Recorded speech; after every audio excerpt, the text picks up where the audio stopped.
Caros fiéis, o Evangelho deste domingo de hoje é tirado do Evangelho segundo São Lucas, capítulo 7. Naquele tempo, Jesus se dirigia a uma cidade chamada Naim. Iam com ele seus discípulos e uma grande multidão. Como se aproximasse da porta da cidade, eis que traziam morto o filho único e cuja mãe era viúva. Havia com ela muita gente da cidade. Vendo-a, Jesus teve pena e lhe disse: Não chores. Aproximou-se e tocou no esquife. Aqueles que o carregavam se detiveram e ele disse: Moço, eu te ordeno, levanta-te. E o morto se ergueu e sentou-se e se pôs a falar. E Jesus o entregou à sua mãe. Todos foram tomados de medo e glorificavam a Deus, dizendo: Um grande profeta surgiu entre nós e Deus visitou o seu povo. Podem sentar-se.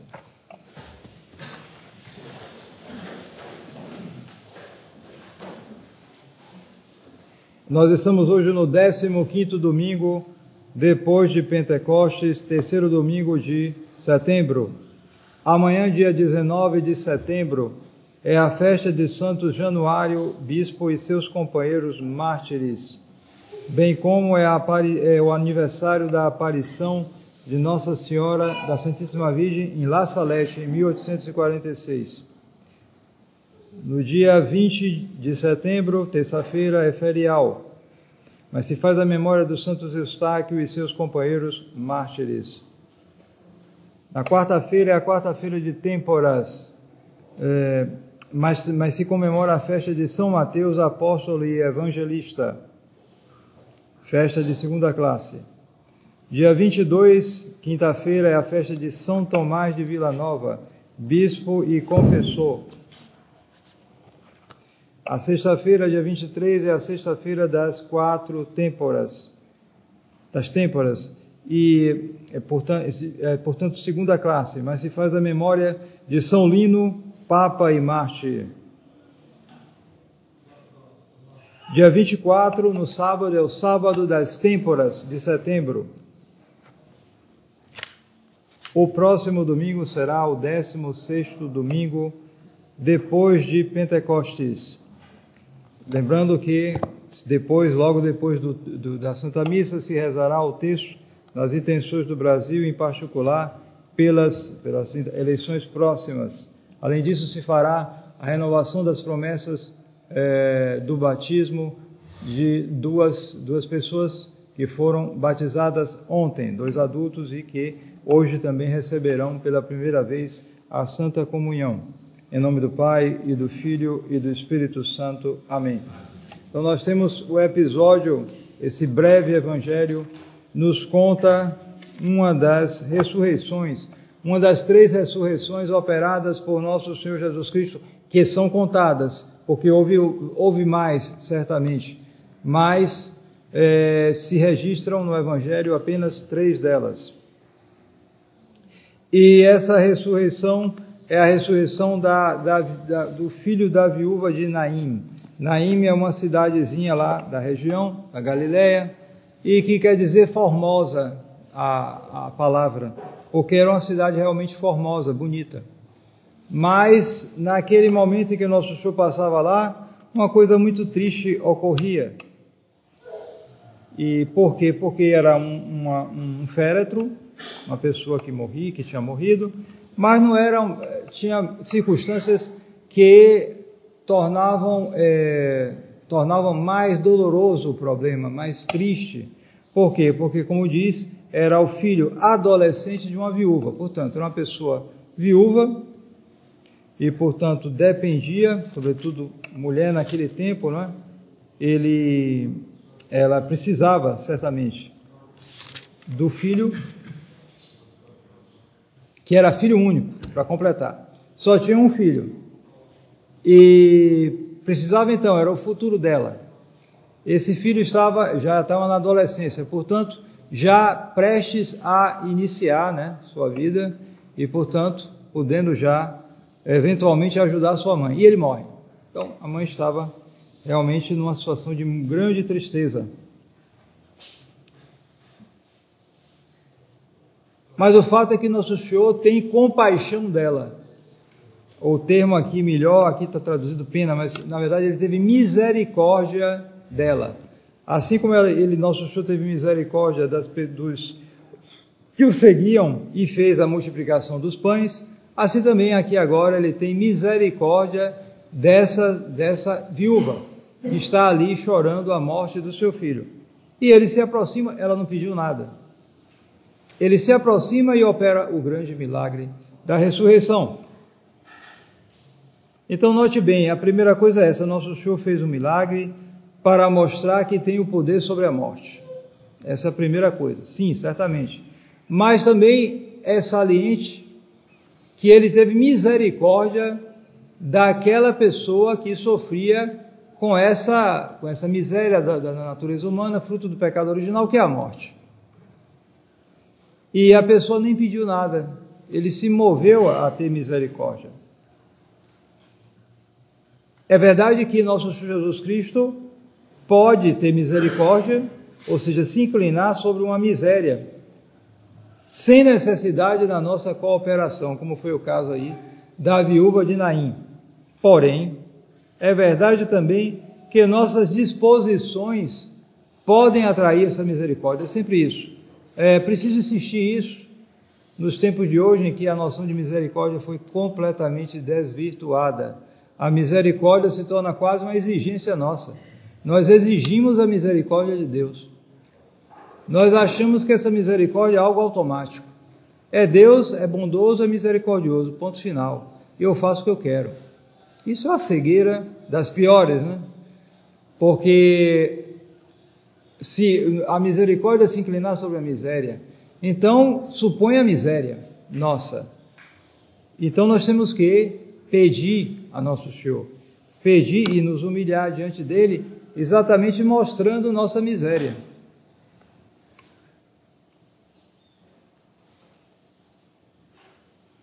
E uma das principais, talvez seja a segunda, né? Porque a primeira é o pecado, é claro.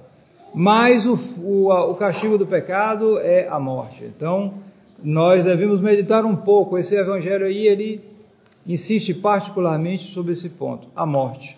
Porque ele fala de uma morte, mas ele dá circunstâncias que tornam essa morte mais difícil, né? Filho único, de um adolescente, de uma viúva, etc. Sobre a morte, que é um dos novíssimos, né? Um dos novíssimos, quer dizer, aqueles 4 novíssimos, aquelas coisas que ocorrerão necessariamente conosco, as últimas coisas que ocorrerão necessariamente com todos nós, invariavelmente. A primeira delas é a morte à qual se segue o juízo, e depois os 2 lugares, as 2 alternativas, inferno ou paraíso. E quem medita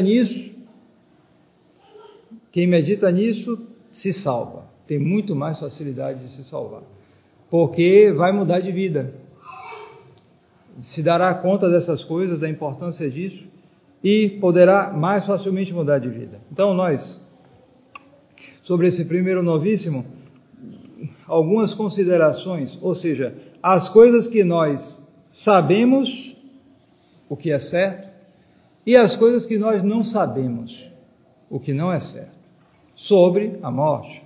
Então, o que é certo? Primeiro, que não há exceção. Porque mesmo nosso Senhor Jesus Cristo, que era Deus e homem verdadeiro, passou pela morte. E porque sua Mãe Santíssima, que foi levada em corpo e alma ao céu, mas provavelmente também passou pela morte para imitar nosso Senhor. Então, se eles passaram por isso, claro, e é um fato evidente, todos veem, geração após geração, todos devem passar pela morte. Então, essa é a primeira coisa, não há exceção. Ninguém vai se achar excepcional nesse ponto. Nem os loucos chegam a esse ponto.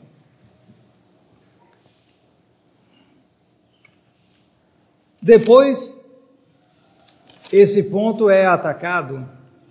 O homem moderno resiste a isso, que é a morte ocorre uma só vez, ponto final. só ocorre uma vez. O Espiritismo se volta contra isso. Ele quer que a morte ocorra várias vezes e que no fim todo mundo se salve. Quer dizer, o Espiritismo na sua versão moderna. Mas está decretado, São Paulo diz claramente, deve-se morrer somente uma vez. Então só temos essa uma vez só a morte. Não temos outra chance. Vai ser uma vez e ponto final. Depois, outra verdade, a brevidade desta vida. É verdade que existem vidas mais longas e vidas mais curtas, vidas curtíssimas, vidas médias e vidas muito longas. Mas o que é verdade também é que o ser humano quer sempre mais. Ele sempre acha sua vida curta.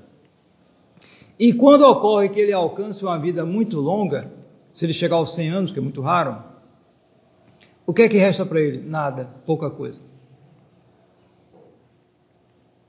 Então sempre ele tem a noção, a sensação de que aquilo é curto, de que aquilo passa. Além do mais, aos olhos de Deus, sempre isso aqui é uma rapidíssima passagem. Então, outra verdade sobre a morte, a brevidade desta vida. E depois ela virá como um ladrão. É verdade que há sinais, mas são sinais prováveis. O fato é que ela vem normalmente de surpresa, você não sabe exatamente o momento. Virá como ladrão. Mas não só isso, não só pela furtividade, pela surpresa, mas também porque ela rouba. O ladrão rouba, né? A morte também. Ela rouba o quê? Tudo que a gente tem. Tudo que a gente tem passa para outro. Às vezes eu vejo descrições de milionários que tem isso, aquilo, outro, e aí se faz uma brincadeira, né? Mas como é que ele vai carregar tanta coisa no caixão? Mas não carrega nada. Absolutamente nada. Perde tudo. E muitas vezes, mesmo a herança que ele deixa é facilmente malbaratada em poucas gerações, às vezes em uma geração só. Mas ele mesmo não leva nada, não adianta. Então, essa é outra verdade, é um ladrão mesmo, rouba, a gente perde tudo. Finalmente, a morte destrói o corpo. Ela leva nosso corpo a se destruir completamente, a se tornar pasto de vermes, porque justamente grande parte dos pecados que nós temos é por causa do nosso apego ao nosso corpo, e nós acabamos muitas vezes perdendo a eternidade por causa do nosso amor ao nosso corpo. Basta ver a multiplicação de academias, é impressionante. O Brasil é campeão nisso, que tristeza. Nisso ele é campeão, né? Então, por que cuidado com o corpo? Ah, sim, é um motivo de saúde, tudo tá bom, mas muitas vezes motivos fúteis se misturam facilmente e tomam lugar e a pessoa se justifica por isso ou por aquilo. Então, a morte vem como ladrão, rouba tudo e ainda destrói o corpo. Essas são as certezas. Agora, existem as incertezas. Quais são? Quando, faz parte da verdade, ela é um ladrão, né? Então a gente não sabe quando. Depois, as circunstâncias, como também não sabemos. Em que circunstâncias? Sabemos que há pessoas que morrem de uma maneira inopinada, inesperada. Ninguém espera, fulano morreu. Como? Não sabia? Assim, foi. E depois a maior dúvida, em que estado eu vou morrer? Porque no estado em que eu morrer, esse estado decidirá a minha eternidade. Então, em que estado eu estarei no dia da morte? Eis aí as coisas incertas. Então, veja bem, a simples meditação dessas coisas já nos dá uma noção e já nos deve pôr nas disposições de pedir a graça da boa morte. Porque uma boa morte é o que decide tudo. Quem tem uma boa morte decide bem sua eternidade. Mas também Pode-se pedir, claro, se deve pedir, mas nós temos ainda anos de vida, provavelmente, então devemos aproveitar estes anos de vida para viver de modo a se dispor a receber tal graça. Não é só a oração, temos também que nos dispor para isso. Como assim? Vivendo de modo como diz aqui a epístola de São Paulo, dessa missa hoje, aos Gálatas, onde ele diz: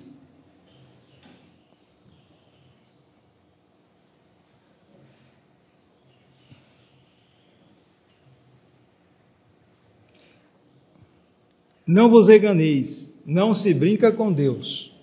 Então, a morte logo traz a noção da seriedade, não se brinca com Deus.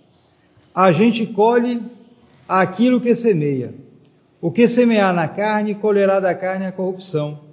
O que semear no Espírito, colherá do Espírito a vida eterna.